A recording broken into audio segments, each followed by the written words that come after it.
Mes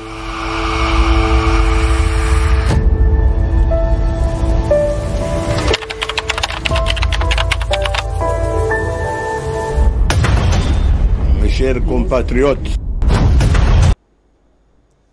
vous informer reste notre devoir. Mesdames et messieurs, bonsoir et bienvenue dans ce journal. Les fidèles de l'église kimbanguiste du monde entier ont commémoré ce mardi 12 septembre 2023 deux grands événements historiques pour cette église, notamment la naissance du prophète Simon Kimbangu et son arrestation par le colonial belge en 1921.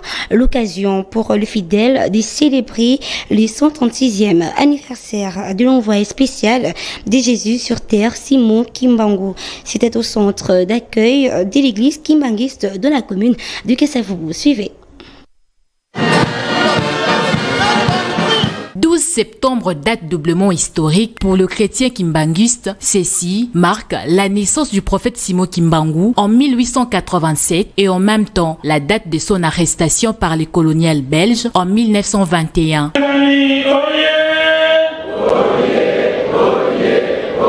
Le fidèle kimbanguiste ont pris d'assaut ce mardi 12 septembre 2023 les centres d'accueil situés dans la commune de Kasavubu où un culte a été organisé à l'honneur de l'envoyé spécial de Jésus-Christ sur terre, Simon Kimbangu. Prenant la parole, le révérend Mabiala Tamba Gaspard, inspecteur provincial de l'église kimbanguiste de la ville de Kinshasa, est revenu sur l'objectif de la dite journée avant de remercier le chef de l'État, Félix Antoine Tshisekedi. Il faut que tout le monde le sache qu'aujourd'hui, c'est un jour décisif, un jour déterminant qui a déterminé l'avenir de tout un peuple, le peuple noir.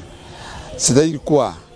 Dieu a fixé son regard sur nous à ce jour-là en donnant la possibilité à un noir d'être l'égal des autres races aussi, avec le départ de Papa Simon Kimbangu. Donc, Papa Simon Kimbangu est né le 12 septembre 1887. Donc, jour pour jour, nous fêtons aujourd'hui le 136e anniversaire. Dieu l'a destiné à donner cette valeur à l'église kimbanguiste. Pas seulement l'église kimbanguiste. Je dis que l'histoire de Papa Simon Kimbangu, c'est l'histoire de toute l'humanité, pas seulement des kimbanguistes. Vraiment, il faut applaudir, il faut jeter beaucoup de fleurs à notre président, le président, son Excellence Fathi. Considéré comme l'envoyé spécial de Jésus-Christ sur terre, Simon Kimbangu avait pour mission de libérer le peuple noir. Un simple prophète.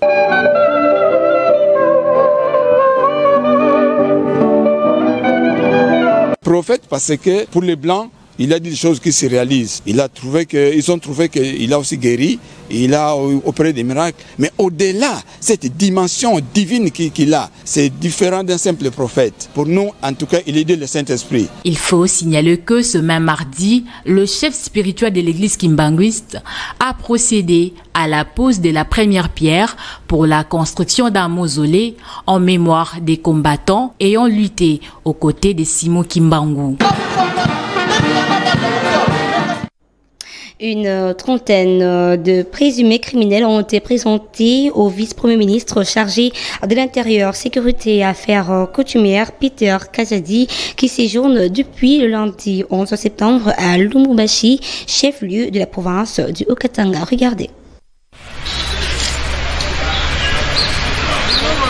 La police nationale congolaise du Haut-Katanga a présenté ce lundi 11 septembre 2023 au vice-premier ministre, ministre en charge de l'Intérieur, Peter Kazadi, qui séjourne dans ces coins du pays dans le cadre d'une mission de travail. Le présumé assassin qui sème la désolation dans cette province. Parmi ces criminels, on cite les auteurs d'un meurtre dont les corps se trouvent actuellement à la morgue de l'hôpital Sendwe. Après avoir échangé avec plusieurs d'entre eux, le vice-premier ministre, ministre de l'Intérieur, Peter Kazadi, a salué le travail bien fait par le service de sécurité sous l'œil vigilant du gouverneur de la province qui préfère Jacques Kiabula Katwe.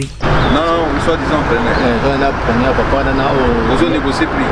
Après, c'est que on a dit tant qu'on y a on dit que vous avez non, on a la carte, on est déjà est-ce que vous avez là? Oui. Ces membres du gouvernement Samalu Condé a par cette même occasion instruit les procureurs généraux près la cour d'appel du Haut-Katanga pour qu'un procès en flagrance soit organisé de ce mardi 12 septembre 2023 et que ces criminels répondent de leurs actes.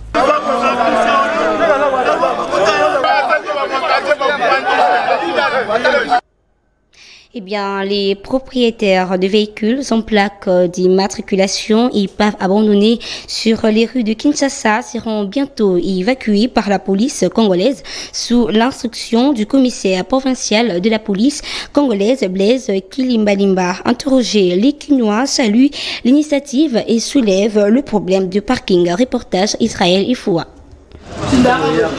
Les commissionnaires divisionnaires adjoints de la police à Kinshasa, le général Blaise Kilimbalimba, avait pris certaines mesures concernant les propriétaires des épaves de véhicules abandonnés sur les différentes voies publiques, notamment les boulevards et les avenues. D'après le général Blaise Kilimbalimba, tout propriétaire ou détenteur de véhicules sans plaque d'immatriculation ou à l'état de pave abandonné pendant 5 jours sur les lieux publics sera mis en demeure de l'évacuation. Interrogé, les Kinois saluent la mesure prise par Blaise Kilimbalimba tout en soulevant la question relative au parking qui doivent accueillir ces épaves. Bon, mesures ils ont embêté ça bien pour la mission derrière tout solliciter que ma bon et salem. Mais le ça il y a que tant aux mesures à bon. À bloc à bâton retient moi. Ça veut dire qu'il faut déjà espace moins à la réserver pour nos chars à bloc parce que cause de l'eau à montoke na on chevon et bungi. Faut balander là on gole l'eau on est fa lander pour aiba que l'eau on est qui wapi. Et en plus l'eau est créé ma soir aux arrêts par rapport à parking, à stationnement à battu. Alors tant que garé mutrane mpanza nzela. Yo epo o longo lango. Est-ce que vous en a parking hôtelier ou bien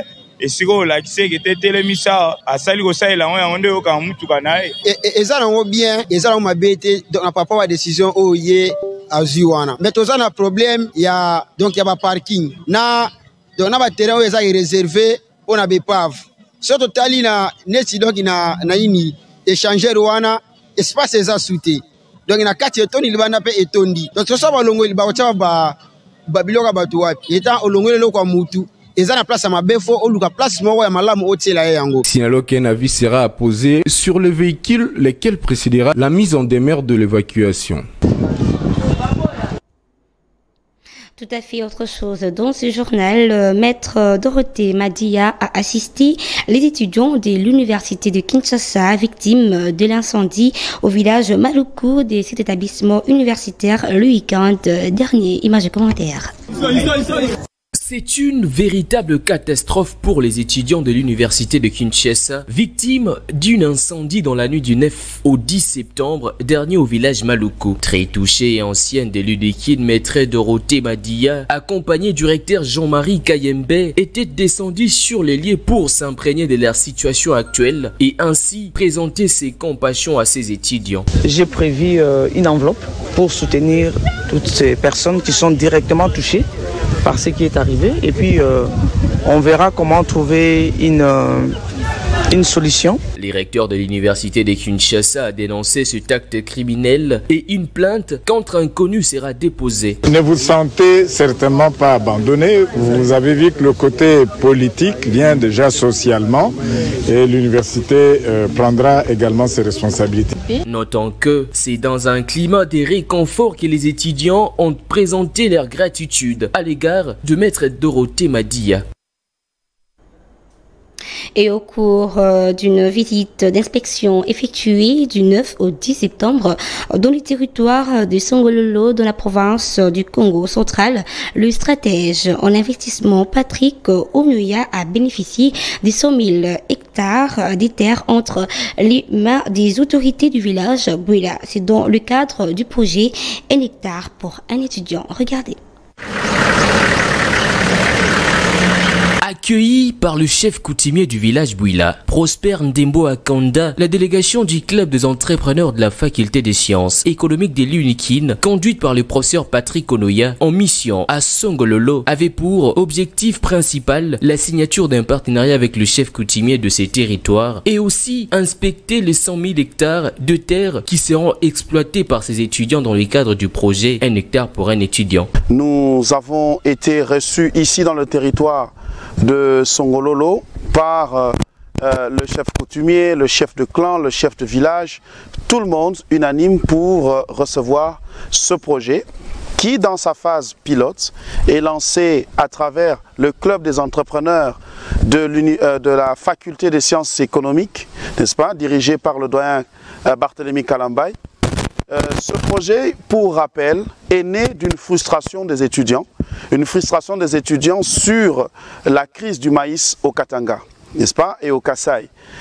Ils se sont posé beaucoup de questions et ont voulu intervenir, n'est-ce pas, à cette crise en tant qu'intellectuel. Ce qui a porté la naissance du projet Nectar pour un étudiant. Le stratège en investissement Patrick Onoya a indiqué que l'agriculture est un secteur par excellence qui va faire des Congolais des millionnaires. Le chef coutumier, n'est-ce pas, ici de Songololo, le chef coutumier Prosper vient de nous donner 100 000 hectares. Je répète, 100 000 hectares. De quoi avoir 100 000 étudiants ici. Le projet Un hectare pour un étudiant qui a commencé à l'université de Kinshasa, dans la faculté des sciences économiques, appuyé ici par le club des entrepreneurs, est ouvert à tous les étudiants du Congo, à tous les jeunes. Agriculture pour tous, combattons tous la faim au Congo.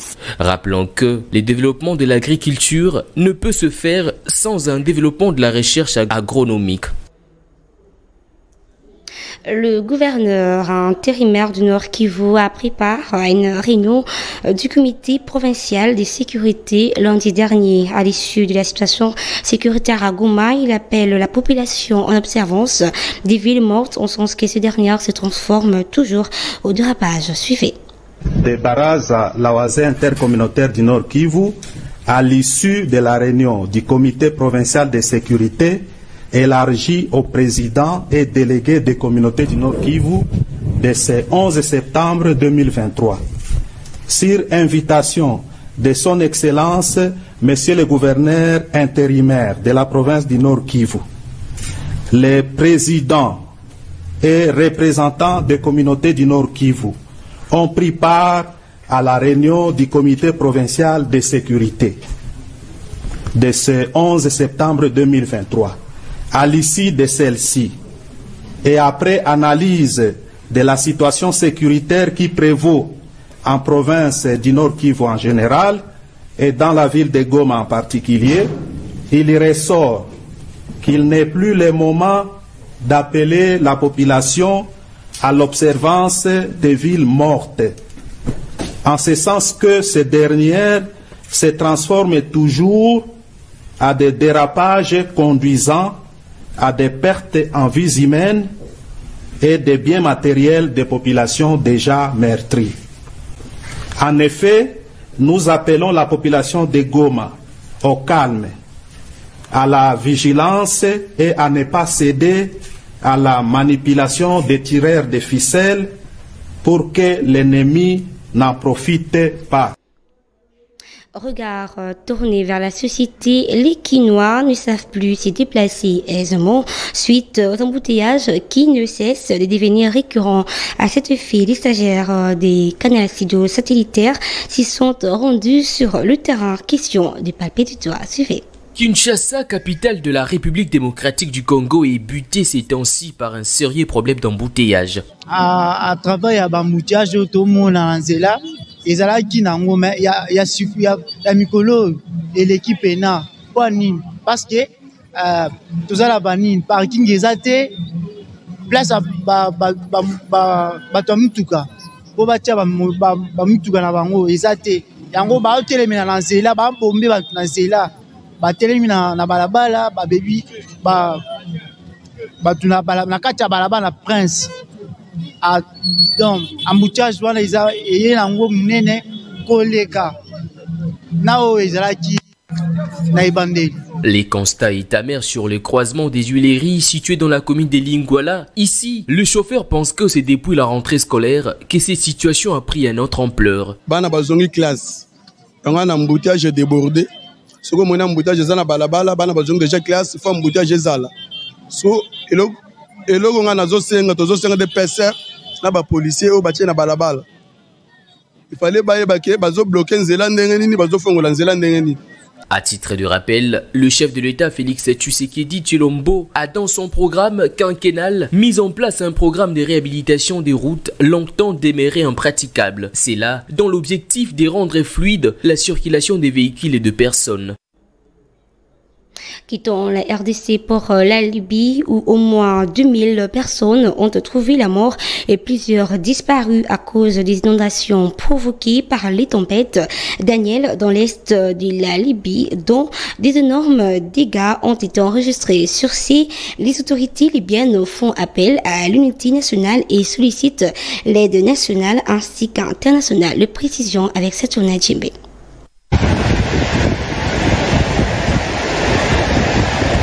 L'est de la Libye a été frappé à son tour par la tempête Daniel après la Grèce, la Turquie et la Bulgarie. Une source officielle a indiqué que les inondations causées par la pluie diluvienne ont fait au moins 150 morts. Le chef de l'exécutif de l'est de la Libye a avancé les chiffres de plus de 2000 morts et des millions de disparus. Rien que dans la ville de Derna, dans la région de Jabal, Al-Qadar et dans le banlieue de Al-Merj. Des équipes de secours ont été dépêchées dimanche à Derna, une ville située à 900 km à l'est de la Tripoli et 300 km à l'ouest de Benghazi, qui est partiellement détruite. Plus tôt lundi, avant de se rendre avec ses ministres sur place, Oussama Hamed a déclaré Derna ville sinistrée. Des centaines des habitants y sont toujours bloqués dans la zone difficile d'accéder alors que les équipes de secours, épaulées par l'armée, tentent de leur venir en aide. Il faut retenir que les autorités de l'est de la Libye ont perdu contact avec 9 policiers lors de l'opération de sauvetage dans cette ville côtière. Les écoles sont fermées. Un deuil national est observé pendant 3 jours en mémoire des victimes de ces inondations. Et puis, cette information en bref, où après la qualification à la Coupe d'Afrique des Nations Côte d'Ivoire 2023, les Léopards de la République démocratique du Congo s'y sont inclinés en amical ce mardi 12 septembre 2023 face au Bafana Bafana de l'Afrique du Sud sur les scores de 1-0. Les Léopards de la RDC ont, dans un match très équilibré, démontré la supériorité technique tactique, bien que la victoire n'était pas au rendez-vous. Eh bien, mesdames et messieurs, nous allons à présent prendre la revue de presse.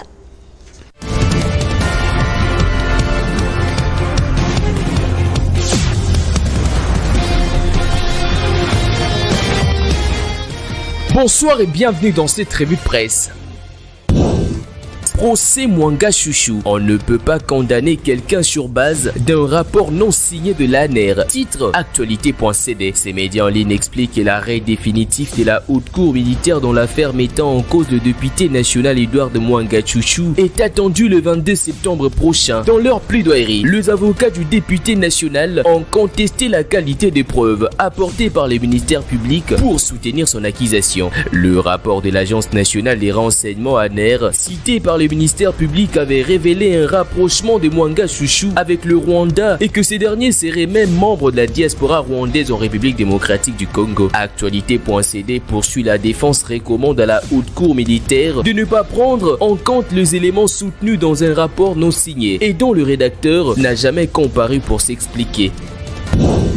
Poursuivons cette revue presse avec Acti 30. Carnage à Goma. Ce n'est plus le moment d'appeler la population à l'observance des villes mortes. Barza intercommunautaire. Ces médias notent qu'après le carnage survenu dans la ville de Goma le 30 août dernier, le Barza intercommunautaire du Nord Kivu appelle la population à ne plus participer aux manipulations de tout genre. Dans une déclaration lue devant la presse lundi publiée par Acti 30, au sortir d'une réunion de sécurité élargie aux présidents et représentants des communautés autour du gouverneur intérimaire, le Barza a signifié que ce n'est plus le moment d'inciter la population aux actions qui aboutissent au dérapage. Actu 30 poursuit en renchérissant que ces représentants des communautés du Nord Kivu rappellent que le gouvernement s'est déjà porté garant pour un enterrement digne des victimes du carnage et a promis d'accélérer le processus de retrait de la mission onusienne en République démocratique du Congo.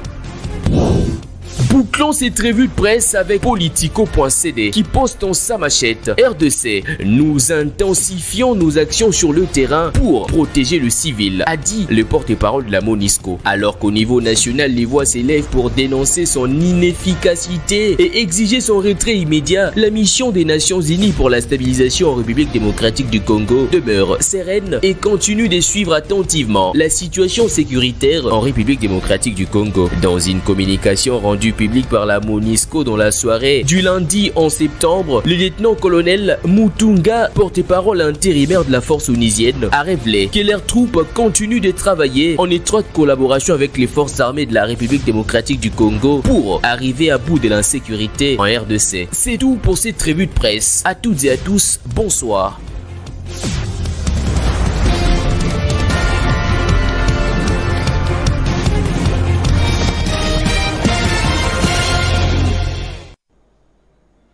Bonsoir, chez vous aussi David Nzolantima et merci pour cette revue de presse. Eh bien, c'est par ici que nous mettons fin à notre journal coordonné par Bienvenue Lima. Merci à vous de l'avoir suivi et bon suite de programme sur nos antennes du canal studio satellitaire. Au revoir. Mes chers compatriotes,